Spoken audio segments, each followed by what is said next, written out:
It's Friday, August 21st, and we are counting macros, looking back on the week of August 16th and seeing what data releases we got and what we can derive from them. On Monday, we got the Empire State Manufacturing Survey that came in at 20.6, beating forecast by 8.6 points and beating the previous reading by 5 points. This marked a 4-year high for general business conditions. New orders and shipments increased, but so did unfilled orders and supplier delivery times, which is the same story we've seen for a while, meaning inventories declined, as did supply availability. There was also an increase in input prices as well as prices received, though the latter cooled for the second consecutive month, and generally respondents to the survey showed optimism for the future. We also got the NAHB Housing Market Index, which came in at 35, above the forecast of 33, and one above the previous reading of 34. On Tuesday, we got housing starts, 1.2 million, beating forecast by 0.1 million, but 0.2 million lower than the previous reading. Again, not much change here in terms of the housing market picture. Import prices fell 0.4% as well. This is likely due to relief at the gas pump.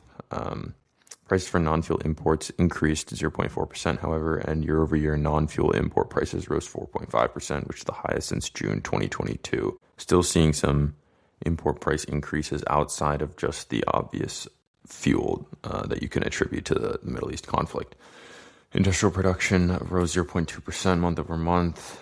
Not too much there. Capacity utilization was only at 76.3%, which has been around the same that it's been for a while now. Pending home sales index declined negative 2.3%.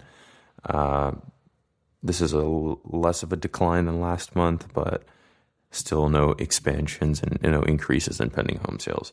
On Wednesday, the FOMC minutes were published. I put out a note on the open market operation website. We didn't get any new information, is perhaps how I should put it.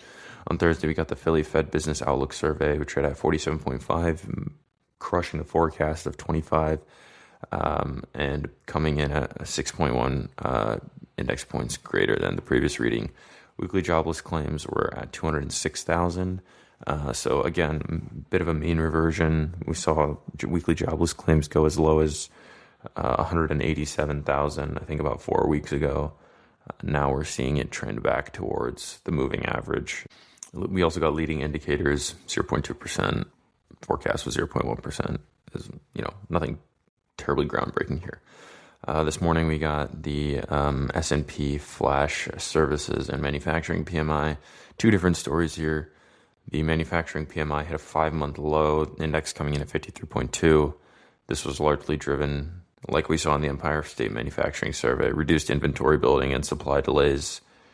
So that means, price pressures for raw materials and other inputs, plus supply chain issues, again, stemming from the conflict in the Middle East, as well as just generally rising raw material costs around the world. As far as the services PMI went, this reached a 20-month high with the index reading 56.8. Despite elevated input costs, the prices received moderated, roughly, meaning like price inflation wasn't necessarily passed on as much to the consumer. Employment strengthened in August as well across both services and manufacturing. Business output expectations improved, reflecting order backlogs, expansion plans, and reduced concern over tariffs and the Middle East conflict. In terms of groundbreaking data, again, not much there, but we're seeing a consistent trend in manufacturing, particularly where inventories are stagnant, they're not being built up, and there's massive delays in supplies and being able to, fill orders. The question deserves to be asked whether the momentum that we had been seeing in manufacturing can be sustained, or if it's already sort of teetered out. And it seems that now services is sort of picking up steam, and it's good that employment's looking good, given we've gotten softer employment data in recent weeks. So that could be a shift in that picture as well. But we'll have to see again as more data comes in before the September Fed meeting. That's all for today. Be on the lookout for more.